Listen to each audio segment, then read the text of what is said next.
Pas udah lama dah dibuka pintu di ini, pas dibuka pintu ya itu ada pertama yang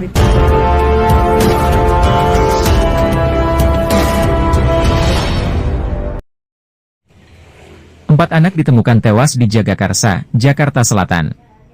Keempat bocah tersebut tewas dengan kondisi berjejer di atas kasur dan terkunci di dalam sebuah kamar. Diduga, empat anak tersebut dibunuh oleh orang tua mereka. Sang ayah yang diduga sebagai pelaku pembunuhan itu mencoba bunuh diri, tapi bisa diselamatkan dan dirawat di rumah sakit. Adapun tetangga korban, Titin Rohmah, menceritakan awal mula kasus tersebut. Titin mengatakan keempat anak-anak itu terakhir terlihat pada Minggu sore. Lalu pada hari Rabu, dia mencium aroma bau busuk di sekitar lokasi. Titin sempat mengira bau tersebut berasal dari bangkai tikus. Titin bahkan sempat mengecek plafon rumahnya, tetapi tidak ada bangkai di sana. Saat dilihat di sekitar rumah korban, ada banyak lalat hijau di ventilasi udara dan juga jendela. Jadi gini, ibu kan kurang begitu akrab. Jadi ibunya kan di dalam mulu. Jadi anaknya mah dikeluarin di sini, bapaknya yang liatin gitu. Bapaknya juga jarang gitu ngobrol-ngobrol. Jadi dia tertutup, ibunya di dalam itu. Ibu taunya hari Sabtu itu tanggal 2 ya. ADRT ibu dipanggil itu tahunya nih. Tanggal dipanggil ke sono sama ibu korban, ibu tolongin katanya ini anak saya KDRT gitu kan, ibu masukkan ke dalam. Nah udah gitu udah babak belur dah itu korban. Nah udah begitu ibu masuk ke situ, adanya ke rumah KRT laporan sama Pak Pancanya yang Ica istrinya itu. Nah nggak begitu lama pulanglah berempat, ada Pak Binsa, Pak RT, adenya pada pulang sini sama Pak Panca. Habis itu baru tuh dibawa ke rumah sakit korban itu istrinya.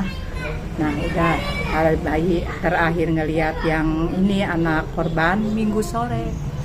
Nah Minggu sore itu udah nggak kelihatan, udah nggak keluar tuh. Nah kemarin hari Rabu pagi masih keluar itu yang dibeliin mijo sama Pak Iwan. Nah hari Rabu baru nyium itu ibu bau bangkai hari Rabu pagi 5:30. Nggak nyangka dia gitu, nggak nyangka anaknya dibunuh, enggak. Nyangkanya itu bangkai tikus ibu, bau menyengat 5:30 tuh. Nah kira-kira udah siang, ibu ngeliat tuh laler hijau nih di sini banyak banget, makin bau gitu. Ibu laporan kan ke yang punya rumah. Ini gimana Bude, ini bau gitu kan. Nah Bude datang, empok ibu langsung Pak RT, terus ada abangnya korban, Pak Panca, abangnya sama adenya istrinya datang nyaksin buka pintu itu.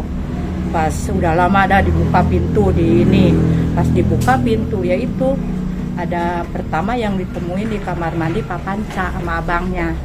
Nah abang nggak begitu lama adenya masuk kamar udah berberes itu anak yang 4 di kasur. Tapi sebelum meninggal itu, ibu sempat melihat berapa hari sebelum Minggu sore itu keluar berdua, tapi happy aja, nggak ada apa-apa anaknya itu. Yang 2 di dalam tidur itu terakhir Minggu itu udah nggak ngeliat lagi, ya itu kejadiannya begitu.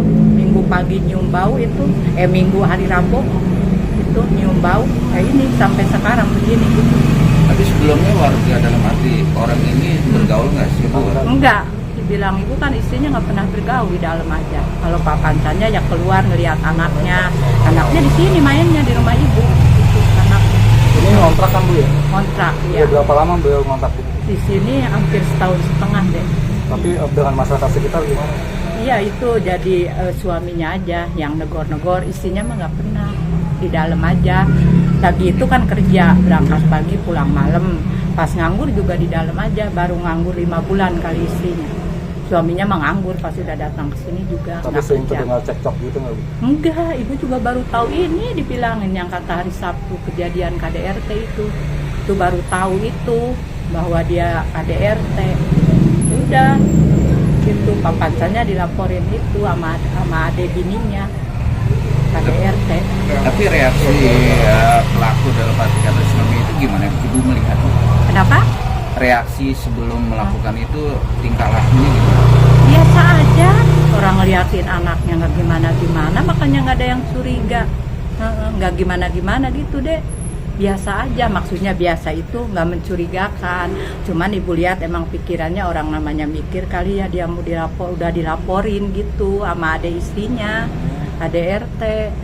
Dipanggil kan hari Selasa sama Babinsa itu, bilangnya saya lagi di rumah temen nungguin anak gitu deh.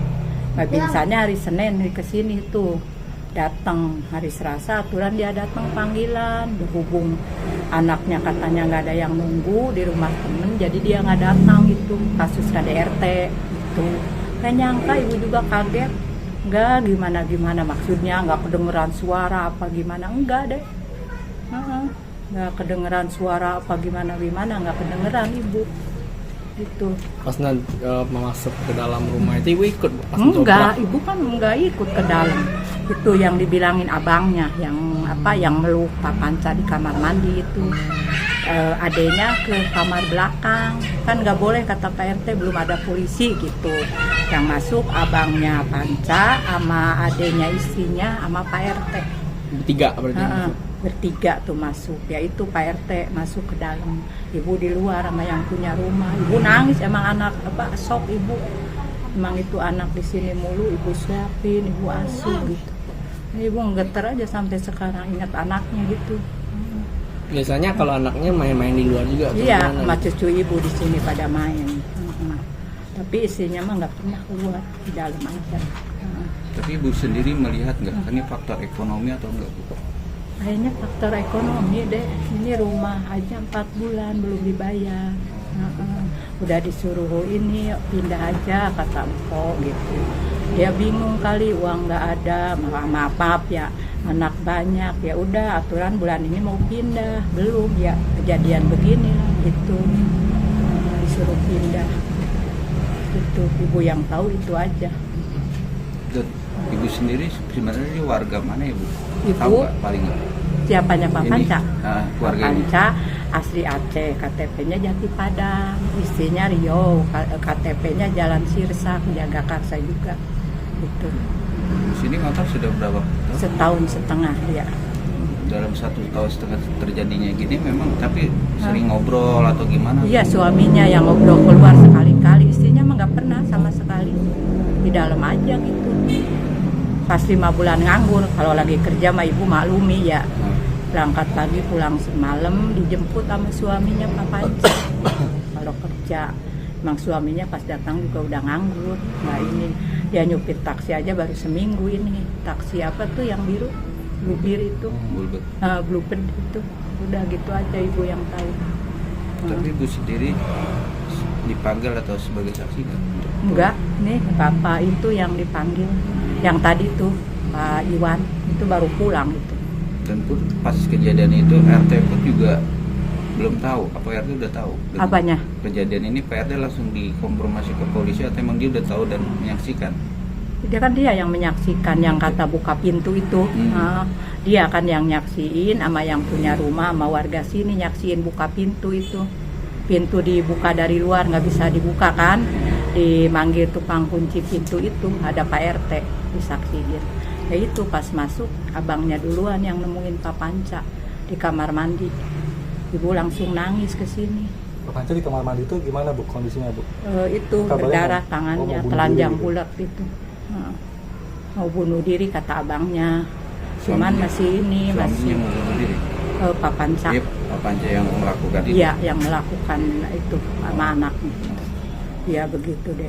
Tapi ibu sendiri melihat nggak meninggalnya itu dicekik atau di apa sih? Enggak, bilangnya ibu nggak masuk, nggak boleh masuk. Udah keadaan meninggal 4-4-nya. Oh langsung dibawa? Enggak, dibawanya kan tadi malam sama polisi ke Keramat Jati, rumah sakit Keramat Jati. Jadi ibu nggak masuk, ibu nyaksiin di luar aja gitu deh.